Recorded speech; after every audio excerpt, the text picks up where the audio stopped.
रचना सी Sanskar news live के power of women segment में आप सभी का बहुत बहुत स्वागत है। Women health facts and myths. जी हाँ, आज हम इसी इम्पोर्टेंट टॉपिक पर बात करने जा रहे हैं। अक्सर देखा गया है कि महिलाएं अपनी हेल्थ को लेकर बहुत लापरवाह होती हैं, फिर चाहे समय की कमी हो या अपने आप को सबसे आखिरी में रखना। कहीं ना कहीं अज्ञानता और शर्मिंदगी भी इसकी बहुत बड़ी वजह है। वही समस्याओं को छुपाना और उन्हें और गंभीर बनाने में मदद करता है। समाज में महिलाओं के स्वास्थ्य को लेकर बहुत सी भ्रांतियां फैली हुई हैं, जो हमारे महिलाओं के स्वास्थ्य पर नेगेटिव इम्पैक्ट डालती हैं। तो इन्हीं भ्रांतियों पर बात करने के लिए और प्रकाश डालने के लिए हमारे साथ स्टूडियो में मौजूद हैं डॉक्टर अबोली पांसे जी, जो कि आई स्पेशलिस्ट हैं। हमारे साथ इसी कड़ी में मौजूद हैं डॉक्टर अनीता सक्सेना जी, जो कि गायनेकोलॉजिस्ट हैं और आपने 2 बुक्स भी लिखी हैं गर्भ संस्कार के ऊपर। बहुत बहुत स्वागत है आपका। साथ ही हमारे साथ मौजूद है डॉक्टर सीमा मेहरोत्रा जी, जो कि डेंटिस्ट हैं और साइकोलॉजिस्ट भी हैं। और इसी चर्चा को और भी कारगर और सफल बनाने के लिए हमारे साथ मौजूद हैं श्रीमती देवांशी शर्मा जी। आप सभी का स्टूडियो में बहुत बहुत स्वागत है। तो हम चर्चा शुरू करेंगे। सबसे पहले आप हमें बताइए कि बर्थ कंट्रोल क्या है? बर्थ कंट्रोल का मतलब है कि आपको बर्थ को कंट्रोल करना। लाइक वर्ड खुद उसको एक्सप्लेन करता है कि आपको बर्थ को प्लान करना कि आप कब शादी के बाद कब प्रेगनेंसी करना चाहते हैं, 2 प्रेगनेंसीज के बीच कितना गैप रखना चाहते हैं और किस तरह से सेफली अपने टेस्ट और अपने इंटरेस्ट के हिसाब से उस डिफरेंट बर्थ कंट्रोल मेथड्स को यूज करना चाहते हैं। ये बर्थ कंट्रोल का मीनिंग है जी। और आज के परिप्रेक्ष्य में ये कितना आवश्यक है? आवश्यक तो हर परिप्रेक्ष्य में आज के क्या पुराने समय से रहा है, क्योंकि आज तो बहुत सारे बच्चे ऐसे हैं जो प्रेगनेंसी ही नहीं करना चाहते और करना भी चाहते हैं तो करियर माइंडेड हो गई हैं महिलाएं आज। तो समय के साथ पहले वो अपने करियर में ध्यान देके फिर प्रेगनेंसी करना चाहती है, तो इसलिए बर्थ कंट्रोल तो आज के परिप्रेक्ष्य में और भी ज्यादा इम्पोर्टेंट हो गया है। जी बिल्कुल। और मैं अबोली जी से पूछना चाहूंगी कि 40 के बाद क्या हमको प्रिकॉशंस लेनी चाहिए आइज को लेकर? यूजुअली 40s के बाद में फर्स्ट एंड फॉरमोस्ट सबसे इम्पॉर्टेंट है रेगुलर आई चेकअप, क्योंकि फीमेल्स अपने खुद के हेल्थ का ध्यान बिल्कुल नहीं रखती। उसके कारण वो मैं बहुत कम फीमेल्स देखती हूँ जो खुद के लिए आई चेकअप कराने आती है। तो सबसे इम्पॉर्टेंट है रेगुलर आई चेकअप, क्योंकि 40 के बाद में काफ़ी सारी डिजीजेस है सच एज ग्लोकोमा वो मैनिफेस्ट करने लगती है। तो regular eye checkup is must. Second thing is antioxidant का यूज करना जरूरी है। रेगुलर एक्सरसाइज, खुद को टाइम देना बहुत ज्यादा जरूरी है after 40। And third thing is dry eyes की कंप्लेन बहुत कॉमन हो जाती है 40 एज के बाद। तो उसके लिए ओमेगा 3 फैटी एसिड वाले फूड खाना या सप्लीमेंट्स खाना या अपने डाइट में फ्रूट वेजिटेबल्स इनका इंक्लूड करना, ये सब करना जरूरी है 40s के बाद। That's it. बाकी तो regular eye checkup is must, क्योंकि चश्मे का नंबर 40s के बाद में सभी को लगता है, तो डेफिनेटली अपन को आई चेकअप तो करना बहुत जरूरी है। और अब मैं पूछना चाहूंगी डॉक्टर सीमा मेहरोत्रा जी से कि मैम हमारे दर्शकों को बताइए कि टीथ ज्वेलरी या कॉस्मेटिक डेंटिस्ट्री है क्या? If we say about the cosmetic dentistry, तो it's a wide field. Tooth jewelry उसका एक पार्ट है। तो कॉस्मेटिक डेंटिस्ट्री में पूरा स्माइल डिजाइन, जैसे लोग स्माइल करते हैं तो कुछ लोग की स्माइल हमें बहुत अट्रैक्टिव लगती है और कुछ लोग की जब स्माइल करते हैं तो उनके कई बार मसूड़े दिखते हैं। तो उन सब के लिए एक स्माइल डिजाइन होता है। अगर कोई अपनी स्माइल से सेटिस्फाइड नहीं है तो हम पूरा स्माइल डिजाइन करके उसकी कॉस्मेटिक सर्जरी करते हैं। जैसे किसी के मसूड़े, अगर मैं नॉर्मल लेमैन टर्म्स यूज करूंगी ताकि आम पब्लिक को आसानी हो उसको समझने में, जैसे कोई हंस रहा है तो उसके मसूड़े बहुत ज्यादा दिखते हैं, तो उसको भी हम उसको ट्रिम करके उसको अप्रोप्रिएट शेप देते हैं ताकि हंसते वक्त वो मसूड़े इतने ना दिखे और साथ में दांत भी बहुत लंबे ना दिखे। कुछ लोग के दांत आगे के बहुत चौड़े होते हैं या गैप होता है, तो उसके लिए हमारे पास विनियर्स और बहुत सारी चीजें होती हैं जिससे हम उसको पूरा कॉस्मेटिक डिजाइन कर सकते हैं। प्लस इसके साथ जैसे दांत कई लोग के पीले होते हैं या कई लोग के स्टेनिंग्स होते हैं, वो नेचुरल वाटर में कई बार कैल्शियम ज्यादा होता है या बाय बर्थ होते हैं, बहुत सारी चीजें होती हैं जिनके कारण दांतों पे बहुत सारे धब्बे जिनको कहते हैं पीले पैचेस इस तरह के होते हैं। तो उन सब के लिए we have a solution in the cosmetic dentistry कि उसमें हम सब चीजों को अच्छे से उसको ढक सकते हैं, उसको बहुत सुंदर बना सकते हैं। Then your question is about the tooth jewellery. तो tooth jewellery is the latest, अभी जो सबसे लेटेस्ट ट्रेंड चल रहा है, एंड स्पेशली जो कॉलेज गर्ल्स होती हैं, तो एक जैसे tooth diamond, that is not actually diamond but that is a diamond, we say tooth diamond, but अगर वो कभी गलती से पेट के अंदर भी चला जाए तो वो उतना हार्मफुल नहीं होता है।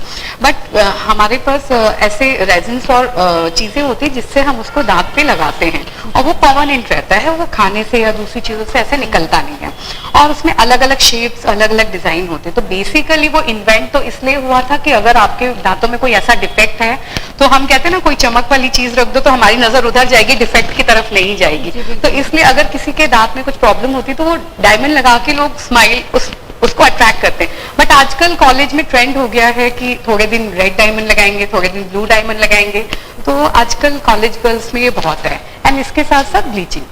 मैं बर्थ कंट्रोल से रिलेटेड एक चीज पूछना चाहूंगी कि बर्थ कंट्रोल, जैसे बर्थ कंट्रोल पिल्स की मैं बात करना चाहूंगी स्पेसिफिकली, कि बर्थ कंट्रोल पिल्स आजकल मार्केट्स में आती हैं, बहुत सारी कंपनीज हैं जो ये दावा करती हैं कि हमारी सबसे अच्छी पिल है, बट इसके जो हार्मफुल इफेक्ट्स होते हैं, जैसे इसमें हार्मोन्स डिस्टर्ब होते हैं एक विमेन के, तो क्या ये सारे कॉम्प्लिकेशंस जो लेटर ऑन आते हैं ये बताया जाता है रिलेटिव पेशेंट्स को, या इसकी जानकारी दी जाती है, और ये कितना सेफ है ओवर द एजेस, ये कितना सेफ है, तो ये मैं जानना चाहूँगी। बर्थ कंट्रोल पिल तो सालों से अवेलेबल है, लेकिन अभी जो नई बर्थ लो डोज पिल जिनको कहते हैं, यानी हार्मोन के ही कॉम्बिनेशन होते हैं लेकिन बहुत लो डोज में अवेलेबल है, जिनके साइड इफेक्ट बिल्कुल लीस्ट हैं। फिर भी कोई भी बर्थ कंट्रोल पिल्स यदि कोई भी गर्ल या लेडी लेती है तो उसको डॉक्टर से कंसल्ट किए बगैर नहीं लेना चाहिए, क्योंकि ये जितनी भी पिल्स हैं ये कुछ पर्टिकुलर इनके इंडिकेशंस होते हैं। लो डोज बर्थ पिल जो है इनके एडवांटेजेस, हम लोग को जैसे कॉलेज में पहले इनके साइड इफेक्ट पढ़ाए जाते थे, अब कॉलेज में इसके एडवांटेजेस भी पढ़ाए जाते हैं कि लो डोज बर्थ पिल्स हैं उनके कितने सारे अदर एडवांटेजेस हैं other than the birth control. तो ऐसा नहीं है जो लोगों में एक भ्रांति है कि आप ओरल पिल्स ले रहे हो, कॉन्ट्रासेप्टिव पिल्स ले रहे हो तो नुकसान करेंगी या बाद में प्रेगनेंसी में आपको दिक्कत जाएगी या उससे वजन बढ़ जाएगा, ऐसा बिल्कुल भी नहीं है। लो डोज पिल्स रादर कुछ पिल्स हैं जो वजन को कम करने में हेल्प करती हैं और बर्थ कंट्रोल के साथ साथ एनीमिया में यानी ब्लीडिंग आपका कम करती हैं, एंडोमेट्रियोसिस और बहुत सारी ऐसी कंडीशंस हैं जिनको वो इम्प्रूव कर देती हैं, आप उससे बेहतर फील करते हो। तो इसके बहुत सारे दूसरे फायदे हैं, तो इससे डरना बिल्कुल नहीं है, सिर्फ आपको अपने डॉक्टर से सलाह लेके ये पिल्स लेनी है।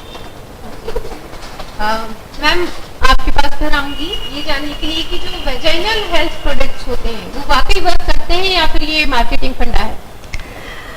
देखिए हर फील्ड में, कोई भी फील्ड है उसमें हर तरह के प्रोडक्ट्स अवेलेबल हैं, यानी उसमें कुछ बोगस प्रोडक्ट भी होते हैं और कुछ ऐसे प्रोडक्ट्स होते हैं जो वाकई वर्क करते हैं। तो वजाइनल प्रोडक्ट तो वजाइनल जितनी प्रॉब्लम्स हैं उनके हिसाब से हैं कि वजाइनल ड्राइनेस है तो ड्राइनेस को इम्प्रूव करने के लिए प्रोडक्ट्स हैं, उसमें बहुत अच्छे प्रोडक्ट हैं और जिनकी कई बार फीमेल को बहुत हेल्प करते हैं। उसके बाद वजाइनल कुछ इन्फेक्शंस होते हैं जिनके लिए वजाइनल प्रोडक्ट्स यूज होते हैं, vaginal lubrication, post menopausal women में कुछ हार्मोनल थेरेपी भी अपन थ्रू द वजाइना देते हैं, प्रेगनेंसी के समय थ्रू द वजाइना कुछ थेरेपीज देते हैं।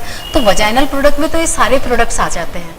तो ऐसे बहुत सारे प्रोडक्ट्स हैं जो इवन ऑर्गेजम इम्प्रूव करने के लिए हम वजाइनल प्रोडक्ट्स देते हैं। तो ऐसे बहुत सारे प्रोडक्ट्स अवेलेबल हैं, तो हम ये तो नहीं कह सकते कि ये सारे प्रोडक्ट यानी सिर्फ प्रोपोगंडा है। जी बिल्कुल। और इसमें जो वजाइनल प्रोडक्ट्स की हम बात करते हैं तो इसमें क्या ये मैंडेटरी है? मतलब आजकल ये जैसे एडवर्टाइजमेंट्स हम देखते हैं डेली चैनल्स पे, वॉश हो गया, वजाइनल वॉश, मतलब क्या ये एक तरह से पूरा एक प्रोपोगंडा चलाया जाता है that you have to upkeep your vagina in a way कि it should look it constantly needs repair and upkeeping? No, absolutely no. There are so many things Actually, and etc.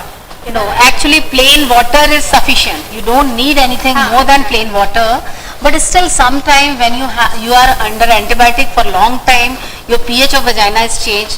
जब आपका pH vagina का change हो जाता है, उस समय आपको उसके pH कंट्रोल के लिए कुछ वजाइनल वॉश और इनकी जरूरत होती है.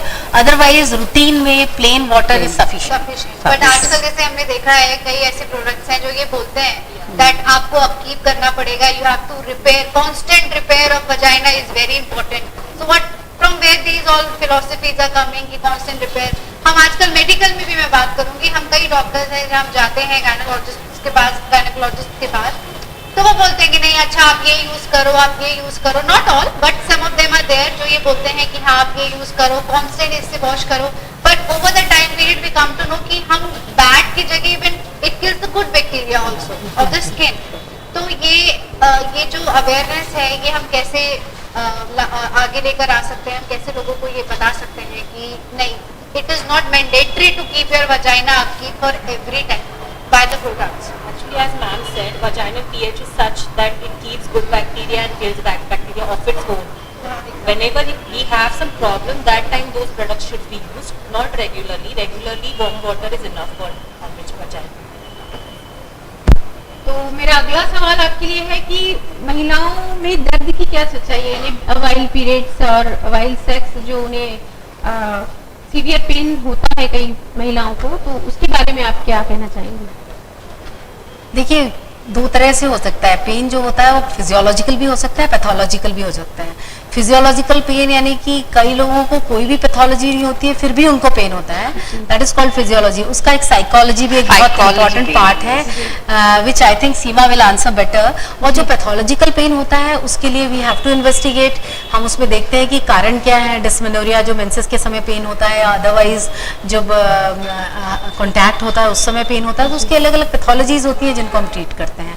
बट साइकोलॉजिकल पेन एक अलग होता है जिसके लिए आई think Seema will. Psychological pen में बेसिकली होता क्या है कि हमारे यहाँ जो एक सिस्टम चला आ रहा है कि मेनोपॉज में हमें बहुत तकलीफ होगी, बहुत बच्चे चिड़चिड़े हो जाएंगे, तो ये हमें जब हम छोटे होते तब से हमारे दिमाग में फीड किया जाता है. तो बैक ऑफ द माइंड हमारे दिमाग में ये रहता है कि मैं जब मुझे पीरियड आएगा तो डेफिनेटली मैं चिड़चिड़ी हो जाऊंगी, मुझे पेन होगा, मुझे. तो that is psychological pain which our parents और वी कैन से कि हमारे जो दादी वगैरह है वो सब देते आ रहे हैं, तो हमें वही फीडिंग मिलता है.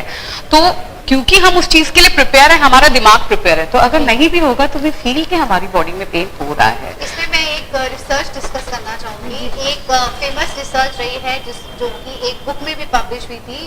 एबी नॉर्मन एक लेडी है, उसके ऊपर था that she used to feel a constant pain during menstruation and even having a sex with a partner. But and whenever she used to come to consult this with the doctors हमेशा उसको wrote off कर देते थे कि नहीं ये आपका psychological pain है, you are going through ये वो जो terms रहती हैं. But जब वो अपने पार्टनर को लेकर आई to the clinic and when he also confronted कि हाँ ऐसे pen she is facing each and every time, तब उसको डॉक्टर ने प्रिस्क्राइब किया. तो how to distinguish that we are having through a actual pain और we are having a psychological pain, ये कैसे हम डिस्टिंग्विश कर सकते हैं? नहीं, सी डेफिनेटली जब भी आप if you have a pain तो definitely go to the doctor first consult कि एक्चुअली कोई प्रॉब्लम तो नहीं है. But when there is no pathology then you should understand कि definitely it is psychological pain. एक बार, दो बार, तीन बार initially तो definitely जब भी आपको तकलीफ होगी तो you should go to the doctor. आप सारे investigations करो कि कोई पैथोलॉजी तो नहीं है, and if there is a pathology तो definitely you have to take treatment for that.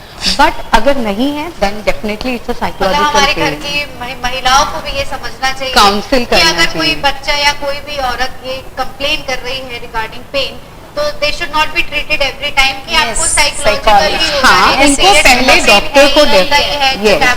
And even if she is having psychological pain, there is A counseling. required. There is a counseling Yeah, because required. That is also true pain. True pain. She is not lying. Exactly. She is having some problems, so Exactly. that should be addressed. for हाँ, sure. तो then she should meet some psychologist and the proper counseling should be done. And इसके साथ साथ मैं ये कहना चाहूंगी कि मदर्स को आप तैयार करो अपनी डॉटर्स को कि ठीक है पीरियड्स आएंगे तो डेफिनेटली थोड़े डिस्कम्फर्ट होगा, बट उनको ये मत डालो कि नहीं पेन होगा ही या ऐसा होगा ही या तुम चिड़चिड़ी हो जाओगी. नहीं, ये let them face it very boldly. Ma'am एक बहुत ही इम्पोर्टेंट क्वेश्चन है जो मैं जानना चाहूंगी, हमारे दर्शक भी जानना चाहेंगे कि ट्रांसजेंडर वुमेन आर वुमेन और नॉट। ट्रांस मतलब जेंडर ट्रांसफॉर्मेशंस जो होती हैं, हाँ, उसके बारे में केस ऑफ विमेन, तो वो दे आर क्या एक्चुअली ट्रांसजेंडर मींस कि you are brought up like you are when you the baby is born, उसका एक एक्सटर्नल जेनाइटेलिया होता है जिसको देख के उसका सेक्स डिटरमाइन किया जाता है कि वो मेल है कि फीमेल है। फिर बचपन से उसके माँ बाप उस तरह से उसको पालते हैं कि वो मेल है तो मेल के जैसे या फीमेल है तो फीमेल के जैसे। लेकिन जब वो बड़ा होता है तो उसके जो हार्मोन्स या उसकी साइकोलॉजी जो होती है, तब वो रियलाइज करता है कि नहीं वो फीमेल है।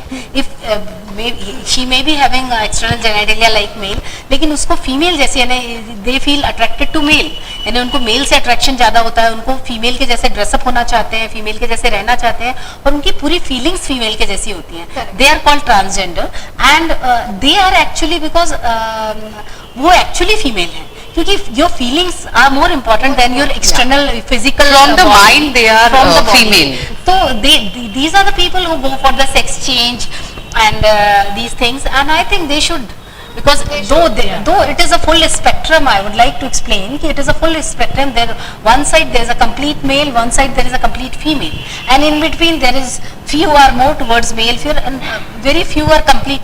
Actually, you in the society also we see few females are like that, they are tomboys, they are like male, and there few males are like they are girlish. So, but if you have excess of that feeling, like you have that feeling of, then you must go for and live life like that. And Yeah, it seems that having a vagina does not make you a woman. a woman. You should be a woman from your mind, and from the psychological point of view, I can tell that it is very important to satisfy your mental this thing. If you are if you want a body of a female and you have a body of male, then they can't live in peace. So they constantly they can't progress. So better. It affects your confidence for plastic sure. surgeries procedures are available. They can go for vaginal surgery. They can create vagina, artificial vagina. And Complete transformation is it. एक और question है ma'am कि आज हमारे समाज में आज भी महिलाएं अपने प्राइवेट पार्ट्स को लेकर या फिर जो वेजाइना है या क्लाइटोरिस है इससे बात करने से झिझकती हैं, तो ये मानसिकता को किस तरह बदला जाए? अभी की इस जनरेशन में तो बच्चे बहुत एडवांस हो गए हैं, और जो गूगल है वो बहुत कुछ उनको सिखाता है, शायद बहुत इतना घर के लोगों से पूछने की जरूरत नहीं होती है। और मैं देखती हूँ, मैं अपनी प्रैक्टिस में देखती हूँ कि बहुत ओपनली आके बच्चे डिस्कस करते हैं। कई बार हमको थोड़ा सा बल्कि आंसर करने में उनको थोड़ा सा सोचते हैं हम, लेकिन बच्चे बहुत ओपन हो गए हैं और आके पूछते हैं। इट इज गुड, इसमें कोई टैबू नहीं होना चाहिए, because they also have, all females and everyone has a right to know everything about it and experience everything about it. और आज बच्चे आते हैं जी पॉइंट, पी पॉइंट और ओ पॉइंट, और वो सारा हमसे डिस्कस करते हैं। They want to enhance the G point, और उसके बारे में डिफरेंट प्रोसीजर्स आर अवेलेबल। अभी वजाइनल कॉस्मेटोलॉजी में इतना एडवांसमेंट आ गया है, डिफरेंट प्रोसीजर्स आ गए हैं उसके लिए। पीआरपी के इंजेक्शंस हैं, बहुत सारे फिलर्स हैं, और बहुत सारे प्रोसीजर्स आ गए हैं, लेजर्स आ गए हैं, जिनके थ्रू आप उसको एनहांस कर सकते हो। आप अपने जी पॉइंट्स को एनहांस कर सकते हो, ऑर्गेजम को एनहांस कर सकते हो, and they want to know about clitoris and everything, and we explain them and they have all the rights. उनको डिस्कस करना चाहिए, अपने परिवार में नहीं कर सकते हैं, फ्रेंड से नहीं कर सकते, तो डॉक्टर्स के पास जाके डिस्कस करना चाहिए, but they must know about it. I think it should start at home for sure, क्योंकि हम ही देखते हैं कि अगर हम हमारे पेरेंट्स को पूछते हैं तो पेरेंट्स यूजुअली बोलते हैं कि तुम्हें क्या करना है, अभी हम बाद में, तुम बड़ी हो जाओगे तब पता चलेगा। तो आई don't think that should be the explanation, क्योंकि घर में अगर डिस्कस नहीं होगा तो kids will opt for methods which are not right for them. So but it I should think be, still our society is like that कि these are the topics which we can't discuss with our parents. When we Still. can discuss with our kids maybe. Maybe in future definitely. But we should discuss, because if we can discuss what is good touch, what is bad Exactly. touch, then how will we relate? Exactly. It is very important for us to tell so our sex education is very important. certain period of Even time. in schools also it should be very important. In some of the schools it is. It is, yeah. But मतलब जैसे अगर रिप्रोडक्ट आप Covid में पढ़ रहे हो, reproductive chapters आते हैं, तो there's a taboo type of कि नहीं, लड़कियों को अलग से पढ़ाया जाएगा वो पर्टिकुलर सब्जेक्ट, चैप्टर, लड़कों को अलग से पढ़ाया जाएगा वो पर्टिकुलर, बट व्हाई? क्योंकि मुझे ऐसा लगता है पर्सनली कि जब हम इस तरह से डिफरेंशिएशंस करना स्टार्ट करते हैं तो जो ह्यूमन साइकोलॉजी है कि नहीं अब मुझे जानना है, अब मुझे कि ये जानना कुछ है। ऐसा क्यूरियोसिटी है, और ज्यादा बढ़ जाती Curiosity और ओवर द टाइम और ज्यादा डेवलप है। गलत मेथड्स यूज होते हैं वो हाँ, क्यूरियोसिटी फिर को पीपल फुलफिल टेंड करने टू यूज डिफरेंट मेथड्स उस चीज के लिए। हमारा अगला क्वेश्चन है कि मॉडर्न मेडिसिन कितनी इफेक्टिव है बजाय अल्टरनेटिव मेडिसिन के, आप क्या सजेस्ट करेंगी? जी आज के समय में व्हाट आई फील, मेरा पर्सनल फील है, जो होलिस्टिक अप्रोच है, आई ऑलवेज प्रेफर दैट, दो I am allopathy doctor, but holistic approach को बहुत ज़्यादा आजकल प्रेफरेंस दिया जा रहा है। इवन आई फील कि आपको बिल्कुल ऐसा वो नहीं पालना चाहिए, बिकॉज आई हैव डिजीज में कि आपको होम्योपैथी और आयुर्वेद भी उतना ही हेल्प करता है, अगर बेटर हेल्प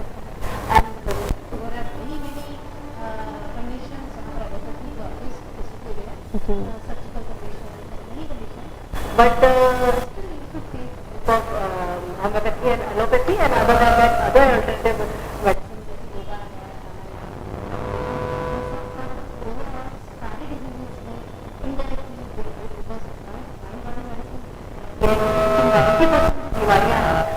ओरिजिन आपके माइंड से, और योग प्राणायाम जो है वो आपके माइंड को कंट्रोल करके रिलीज करते हैं, जिससे आपका बॉडी रिलैक्स होता है और सारी बीमारियों को वो कंट्रोल करता है। But it So that is why holistic medicine is very Allopathy is a quick medicine. Yeah. Like if you are having a disease which needs quick treatment, you should go for allopathy. Along with that, you should always take alternative medicines help.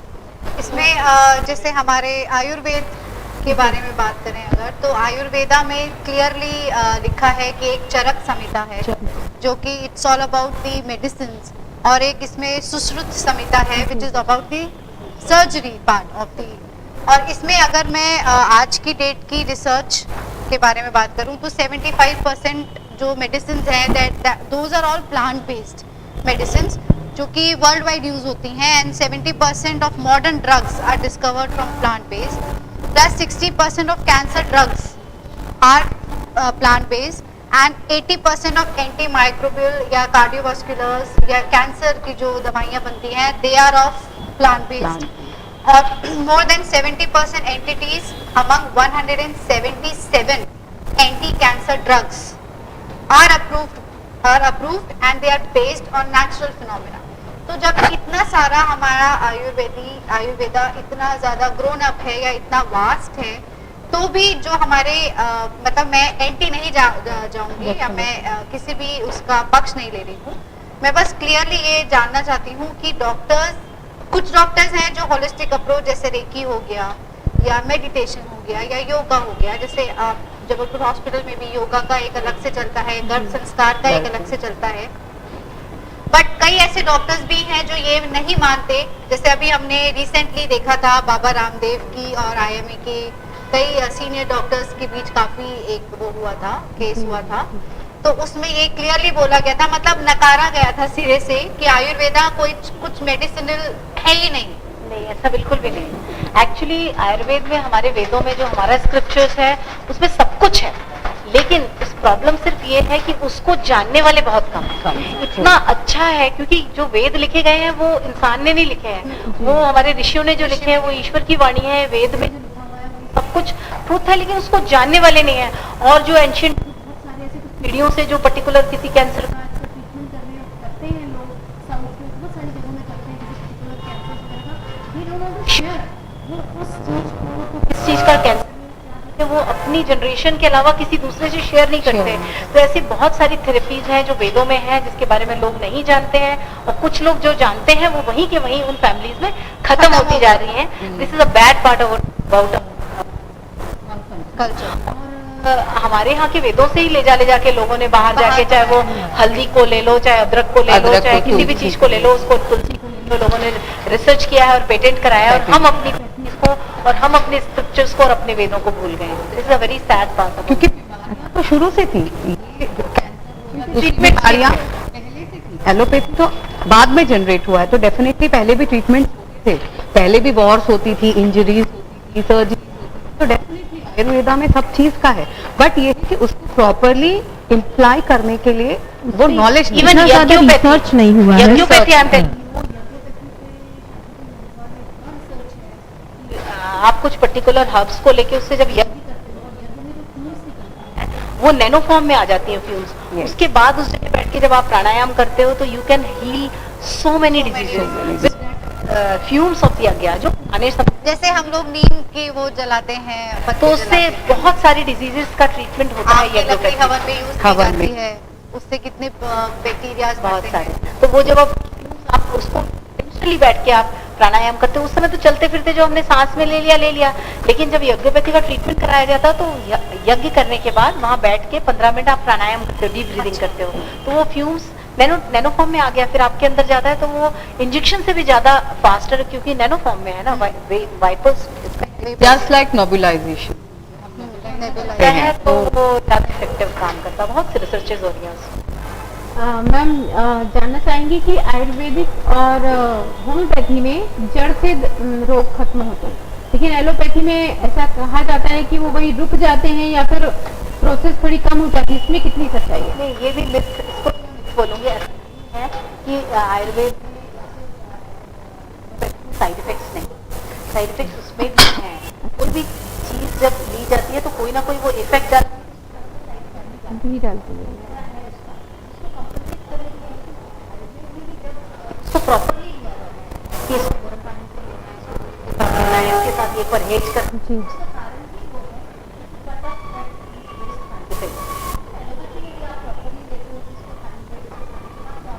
Side effect वैसे feel नहीं होते हैं।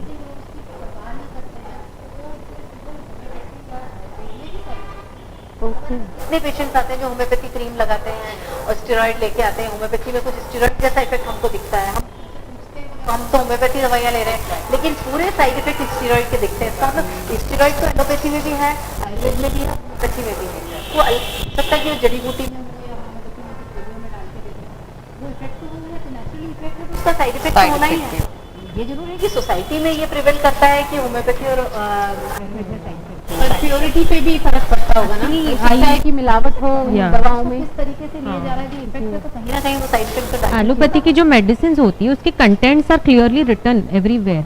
Homeopathy की जो white tablets लेते हैं उसके content बहुत कम जगह पे अपन को दिखते हैं, एक्चुअली इसमें क्या है no one knows, so that is the problem. अगर हमको कंटेंट पता है तो हमको इफेक्ट्स और साइड इफेक्ट्स पता चलेगा। वही है कि नहीं है जिसके बारे में नहीं है, मोस्टली आयुर्वेद पढ़ के और एलोपैथी प्रैक्टिस करते हैं। दैट पार्ट ऑफ आप जिस सब्जेक्ट को पढ़ रहे हो उसी को प्रैक्टिस करो तो you do better. Ma'am menopause को लेकर अक्सर महिलाएं परेशान होती हैं, तो इसको लेकर आप इसका कोई ऐसा कुछ बता सकती हैं कि ये प्रॉब्लम ना आए या फिर कम हो, अक्सर पेन या जनरली मेनोपॉज का एक भ्रांति है कि मेनोपॉज मतलब अब तुम्हें बुढ़ापा आ रहा है, नो एंड वो साइकोलॉजिकली औरतों के दिमाग में आता है कि अच्छा अब मेनोपॉज हो गया मतलब now we are going towards the older age. तो ये इस चीज को कैसे साइकोलॉजिकली ठीक किया जाना चाहिए? हमारे घर में ही कई ऐसी हमारी मम्मियां हैं जिनको लगने लगता है मेनोपॉज हो रहा है, अब हम बुढ़े हो गए, अब हमारी life actually this is also psychology, what I feel कि it is a second life, you know, और हैसल फ्री।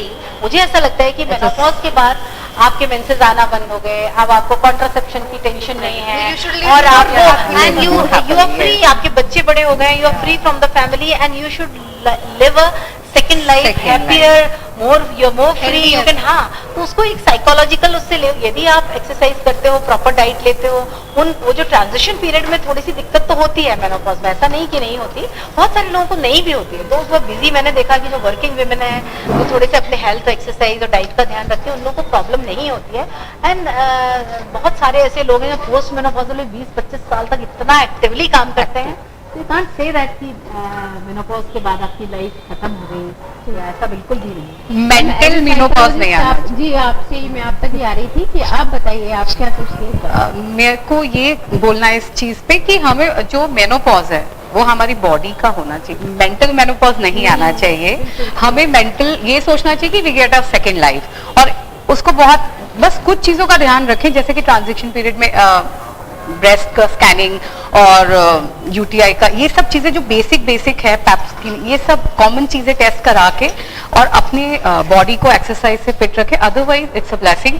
उसके बाद सेकेंड इनिंग है और उसे लाइफ को बहुत अच्छे से एंजॉय करना चाहिए। हमें अपने माइंड को तैयार करना चाहिए मेनोपॉज के लिए, जैसे मेंसेस के लिए गर्ल्स को तैयार करते हैं, वैसे वुमेन्स को मेनोपॉज के लिए मेंटली तैयार करना चाहिए, और हो सके तो they can take a counselling also. अच्छा, ये भी सुनने में आया मैम, अक्सर हमारे समाज में घर में ये कहा जाता है कि अगर मेनोपॉज के बाद कोई एक चीज आपकी कमी हो जाती है तो आंखों से कम दिखने लगेगा या फिर और कोई प्रॉब्लम्स आने लगती है, तो ये इसमें कितनी सच्चाई है? देखिए एजिंग तो है ना, यू आर एजिंग, ऐसा नहीं आपकी फिजिकल बॉडी तो एज कर ही रही है, तो कैटरेक्ट होना है तो होना ही है, या आपकी बोन, लेकिन आप उसके लिए केयर ले सकते हैं ना, आपकी बोन भी वीक होगी, इसीलिए तो वेट ट्रेनिंग और एक्सरसाइजेज और डाइट और पर्टिकुलर मेनोपॉज के बाद ही ईस्ट्रोजन कम हो जाता है। हमारी ओवरी जो होती है ना, वो जो ईस्ट्रोजन सिक्रीट करती है, जो हार्मोन सिक्रीट करती है, वो हमको यंग रखता है, हमारी स्किन को, हमारे बोन को, हमारे हार्ट को। जब वो कम होता है तो ये सब चीजें आती हैं, लेकिन यदि वो एक एज के बाद 50-54 के बाद भी कॉन्स्टेंट यदि ओवरी है और ईस्ट्रोजन हार्मोन है, तब उसके ज्यादा साइड इफेक्ट है, ब्रेस्ट कैंसर, एंडोमेट्रियल कैंसर के chances because of the excess oestrogen होते हैं। तो कोई भी चीज, हर चीज का एक लेवल, एक समय तक वो जरूरी है, उसके बाद उसके नुकसान भी हैं। तो ईश्वर ने जो चीज जब जिस समय में बनाई है कि कब मेंसेस स्टार्ट होने और कब बंद होने हैं, वो बिल्कुल परफेक्ट है। We should not interfere in that.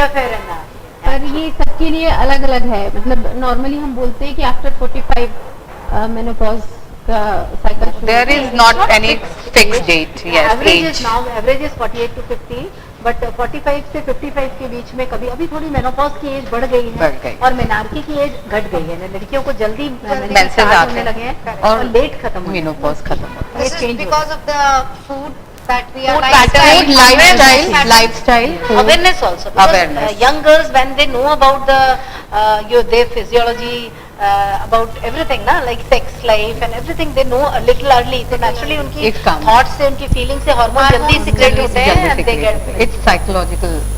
now they know everything about, like school में भी sex like education दिया is there. जाता है, सब कुछ पढ़ाते हैं। की तरफ जहाँ कुछ जनरल क्वेश्चन हमारे पास से आए हैं दर्शकों की तरफ से, तो हम आपसे पूछना चाहते हैं कि आपके good evening panelist.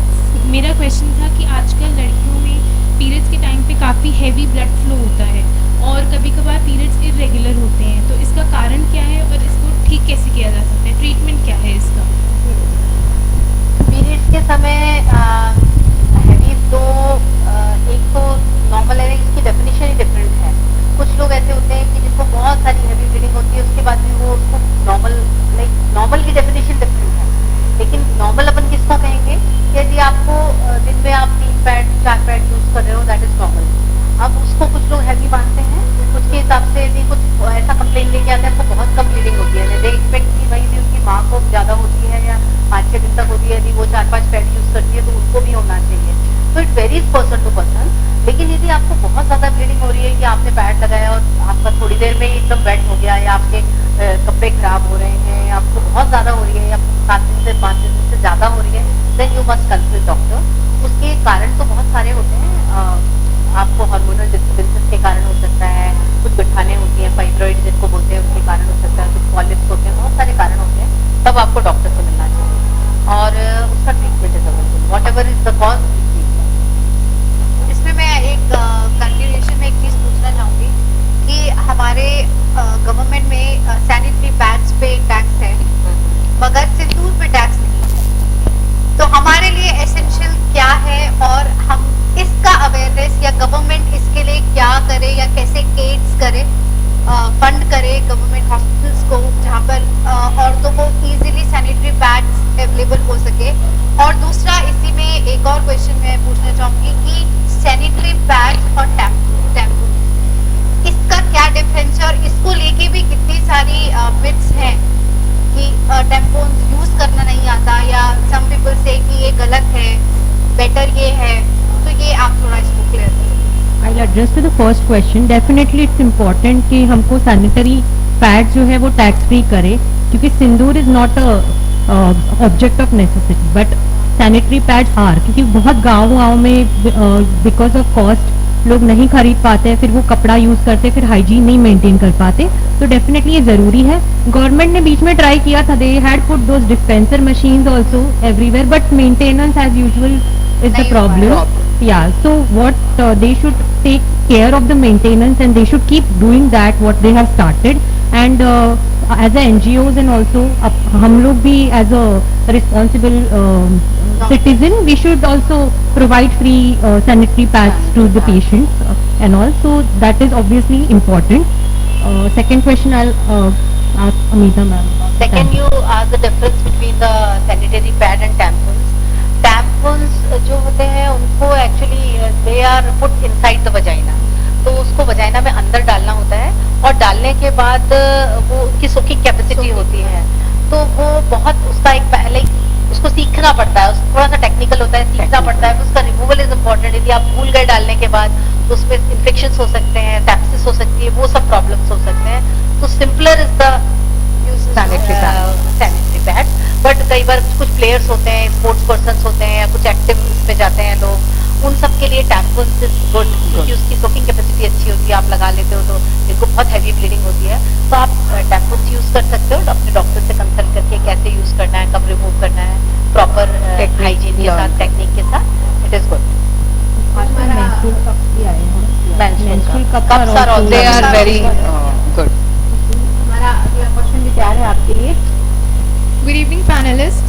My question is, what is the symptoms and signs of vaginal infection? And nowadays, it's not easy to share these kinds of problems at home. So, is there any helpline or medium where girls can share these kinds of problems? What is the? I'll start first. You asked me what is the sign and symptom of vaginal infection. तो vaginal infection normally आपको vaginal discharge होगा, उसमें आपको itching हो सकती है, foul smelling discharge हो सकता है। देखिए vaginal discharge तो normal भी होता है, which is called physiological discharge। Menses के पहले, मेंसेस के थोड़े बाद और जो ओवुलेशन का टाइम होता है, जो बीच का टाइम होता है 14th डे, 14th डे, उस समय थोड़ा डिस्चार्ज नॉर्मली बढ़ जाता है, तो वाइट डिस्चार्ज होता है, वो नॉर्मल होता है, बिल्कुल उसमें ऐसा नहीं होता है कि लोग पतले हो गए या कमजोरी आ गई। वजाइनल डिस्चार्ज होने से ऐसा नहीं होता है, लेकिन यदि आपको डिस्चार्ज फाउल स्वेलिंग हो रहा है, बहुत ज्यादा एक्सेसिव हो रहा है, कर्डी हो रहा है, दही के जैसा हो रहा है, उसके साथ इचिंग हो रही है, ये सब सिम्टम्स आ रहे हैं, तो आप जरूर डॉक्टर से मिलें और उसके लिए आप ट्रीटमेंट लें। दूसरा आपने पूछा कि आप घर पे डिस्कस नहीं कर सकते, तो मुझे ऐसा लगता है कि जिस समय तक आप इतने बड़े होते हो, जब वजाइनल डिस्चार्ज और मेंसेस आप समझने लगते हो, तो ये प्रॉब्लम भी आप घर पे डिस्कस कर सकते हो और आप डॉक्टर के यहाँ जाके यदि कुछ ऐसा नहीं है तो आप डॉक्टर के पास जा सकते हो। और इसके लिए हेल्पलाइन तो मुझे लगता है गूगल में बहुत सारी चीजें अवेलेबल हैं। There are so many NGOs who come up. There are so many young doctor teams जो कि associated with the NGOs and they provide the free services, और उसमें आप उनसे डिस्कस कर सकते हो और उनसे सारी चीजें आप जितना उनके नॉलेज में you can discuss, at least initially they can help. हमारा अगला क्वेश्चन कंट्रासेप्टिव पिल्स के ऊपर है कि क्या ये डॉक्टर की सलाह से ही लेना चाहिए या हम मेडिकल स्टोर से ले सकते हैं? देखिए कॉन्ट्रासेप्टिव पिल्स तो बहुत variety of contraceptive pills available हैं और उसमें पेशेंट की कंडीशन, उसकी चॉइस, उसका कंफर्ट और उसकी मेडिकल और जनरल कंडीशन कैसी है, उसकी बहुत सारे ओवरऑल उस पर डिपेंड करता है।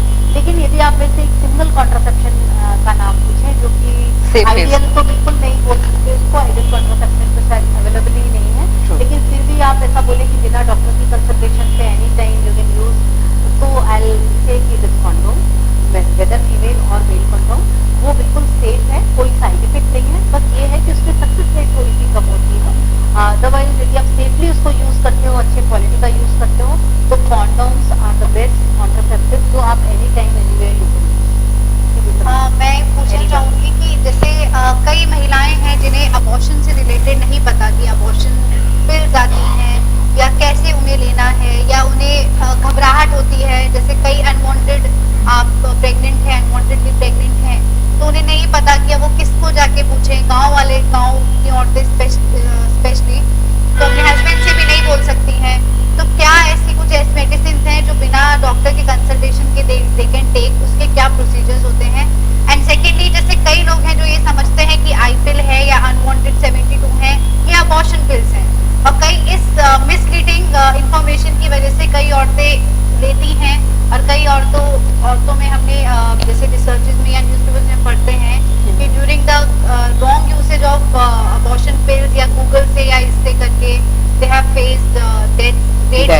हैं, तो इसके लिए कैसे अवेयरनेस हम क्रिएट करें? एक्चुअली ये दोनों बिल्कुल डिफरेंट है।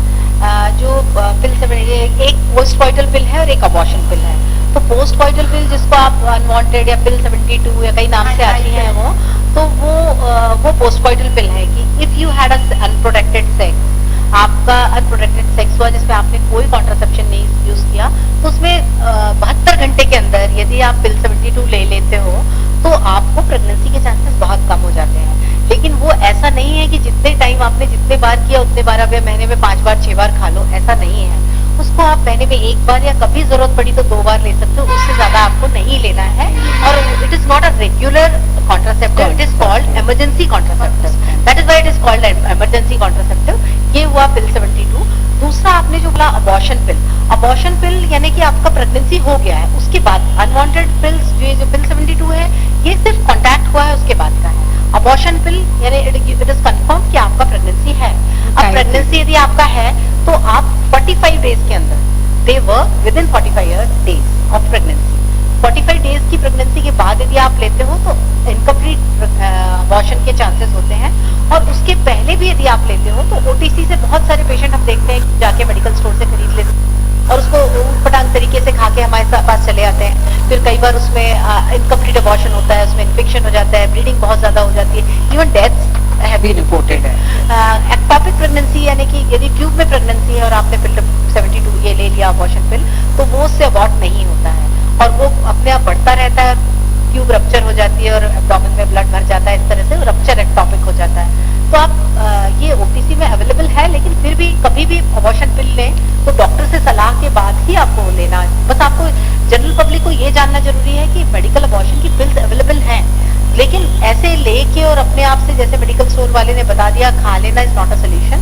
आपको एक बार जरूर डॉक्टर को दिखाना चाहिए और उसके बाद ही आपको इस तरह की दवा लेना चाहिए। It could be ma'am actually अक्सर आजकल ये केसेस बहुत बढ़ रहे हैं कि फेलोपियन ट्यूब जो है वो एक बस्ट हो गई है और सिंगल फेलोपियन ट्यूब है, फिर प्रेगनेंसी के क्या चांसेस हैं इसमें?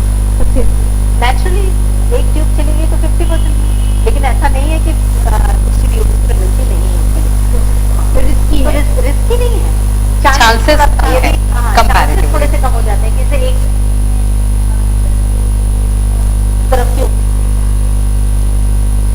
कम हो जाता है, रिपीट एक्टोपिक दूसरी तरफ से किसी पैथोलॉजी के कारण एक तरफ एक्टोपिक हुआ तो वही पैथोलॉजी दूसरे ट्यूब में भी होती है, तो रिपीट एक्टोपिक के चांसेस बढ़ जाते हैं, ऐसा होता है। लेकिन ऐसा नहीं कह सकते कि एक तरफ एक्टोपिक होने से ट्यूब निकल गई है तो आपको प्रेगनेंसी नहीं। और Chances are IVF को लेके भी लोगों को ये लगता है जैसे बाहर यूएस में या बाहर के कंट्रीज में it's a very normal thing. अगर आप नहीं प्रेग्नेंट हो पा रहे हो, you go through an IVF procedure and it is done. मगर यहाँ पर इंडिया में इस चीज को भी बहुत गलत मानसिकता से अप्रोच किया जाता है कि पीपल विल नेवर टेल कि they have done an IVF, child है या क्या है, and they specifically use term that this is a medical baby, it is not a love baby. तो इस तरह की चीजें हैं जो इंडिया में होती हैं और मैं I will be amazed to hear कि ये वर्ड्स या ये जो कोट्स हैं ये हमारी जनरेशन भी यूज करती है। ऐसा नहीं है कि पुरानी यूज करती है, हमारी जनरेशन में भी कई ऐसे हैं जो ये यूज करते हैं कि नहीं it's not a love baby, it's a medically conceived baby. तो इस चीज को आप कैसे क्लियर करोगे कि ऐसा नहीं होना चाहिए? मतलब ऑलरेडी एक विमेन नहीं, मुझे ऐसा लगता है कि जाने में तो लोग बहुत अब चेंज हो गए।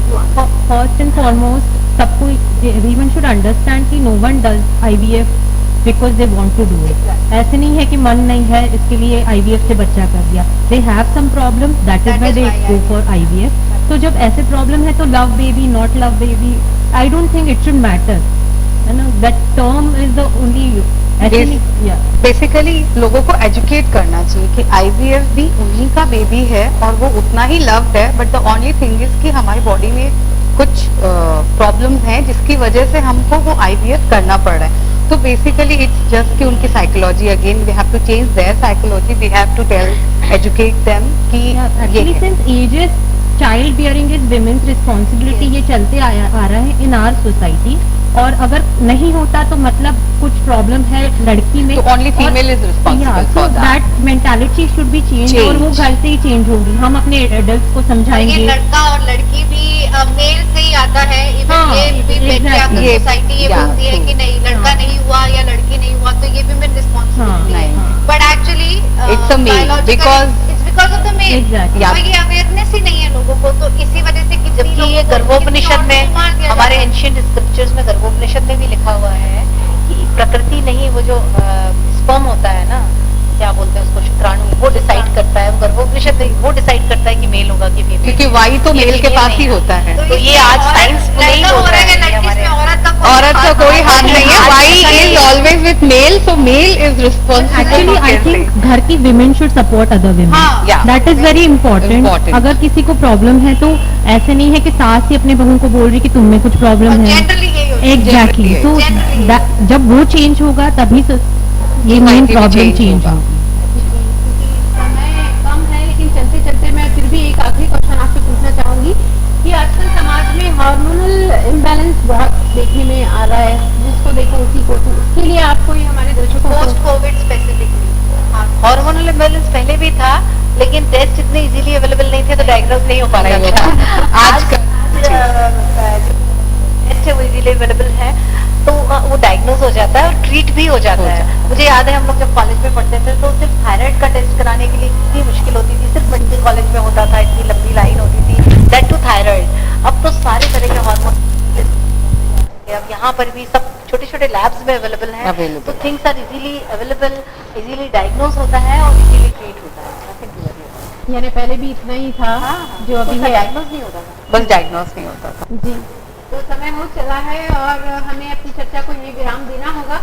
और आप सभी का बहुत बहुत धन्यवाद हमारे स्टूडियो में आने के लिए और सभी बिंदुओं पर, इम्पोर्टेंट पहलुओं पर अपने विचार रखने के लिए, प्रकाश डालने के लिए।